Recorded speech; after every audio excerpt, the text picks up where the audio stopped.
Hi good morning. तो आज मुझे जाना था कॉलेज बट मेरा मूड नहीं किया था। मैं दोबारा फिर से सो गई थी। फिर उठने के बाद मैंने किया था ब्रश और फिर हमें काम मिल गया था नगरोटा जाने के।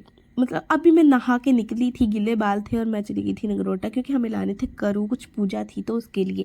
तो फाइनली काफ़ी देर ढूंढने के बाद हमें ये मिले थे और उसके बाद मैं आ गई थी घर वापस। घर आने के बाद मैं चली गई थी पानी लाने के लिए और पानी वगैरह लाने के बाद आके खाना खुना खाया था, पूरियाँ बनी थी टेस्टी सी और फिर मैं सो गई थी क्योंकि पूरियाँ खाने के बाद जो नींद आई थी ना बड़ी प्यारी आई थी।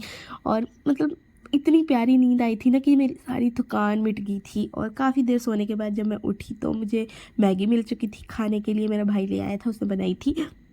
और फिर मैं चली गई थी बाहर दुकान की तरफ। और अब गर्मियाँ आ चुकी हैं तो मैंने अपने लिए ये बचपन की याद ले ली थी। मतलब बचपन में बहुत ज़्यादा पीते थे हम। थोड़ी देर वहाँ घूमने के बाद हम हो गए थे तैयार क्योंकि हमें जाना था धाम खाने के लिए और फिर हम चल पड़े थे।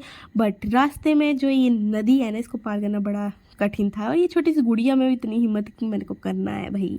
और आज तो पानी और बढ़ गया था और ये पार करने के बाद हम पहुंच गए थे मंदिर। मंदिर में जाके माथा वगैरह टेकने के बाद हम बैठ गए थे खाना खाने के लिए। और फिर बारी बारी हमें जो है खाना दिया गया और हमने खाया और फिर थोड़ी देर मस्ती करने के बाद जो है हम चल पड़े थे घर की तरफ। और ये मतलब काफ़ी सालों के बाद ही खा रही होंगी मैं क्योंकि आजकल तो मेला भी नहीं जा रही, कहीं भी नहीं जा रही। और फिर आते आते घास भी ले आए थे। और आज का ब्लॉग यहीं पे करते हैं खत्म। मिलते हैं अगले ब्लॉग में। Bye bye.